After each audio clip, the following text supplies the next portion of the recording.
রাজধানীর মিরপুরে গার্মেন্টস শ্রমিকদের সঙ্গে পুলিশের ব্যাপক ধাওয়া পাল্টা ধাওয়া হয়েছে।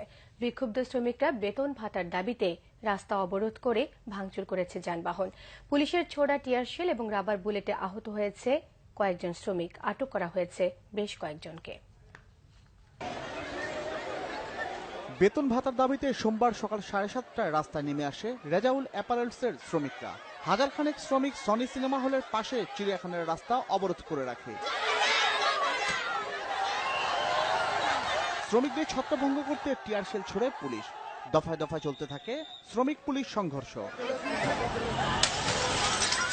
বিক্ষুব্ধ শ্রমিকরা ভাঙচুর করে বেশ কয়েকটি যানবাহন।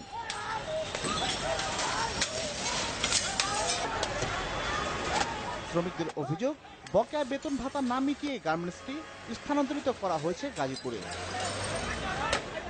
বছরে একটা ছুটির টাকা, একটা বোনাস দিবে, কালকে সবকিছু মাইনা নিছে। আজকে সকালে আমরা আইসা দেখি গেটে তালা মারা, 5 দিন ছুটির নোটিশ দেওয়া হয়েছে। আমরা যখন গেটে ভিতরে ঢুকার চেষ্টা করি, পুলিশ আমাদের উপরে সংঘর্ষ চালাইছে।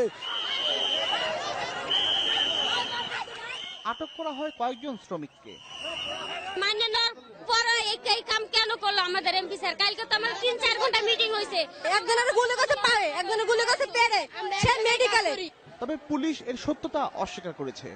এটা সম্পূর্ণ একটা রিউমার, কোনো গুলি করা হয়নি। আমি আপনাদেরকে বললাম যে এই আনরোলিং সিচুয়েশন, যে আনরেস্টটা এখানে চলছে, সেটা ছত্রভঙ্গ করার কারণে কয়েকটা গ্যাস ফায়ার এবং রাবার বুলেট উপরের দিকে নিক্ষেপ করা হয়েছে, শব্দে যারা ছত্রভঙ্গ হয়।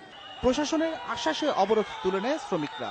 প্রায় 8 ঘন্টা যান চলাচল বন্ধ ছিল চিড়িয়াখানা রোডে। জিয়া খান, বাংলা ভিশন, ঢাকা।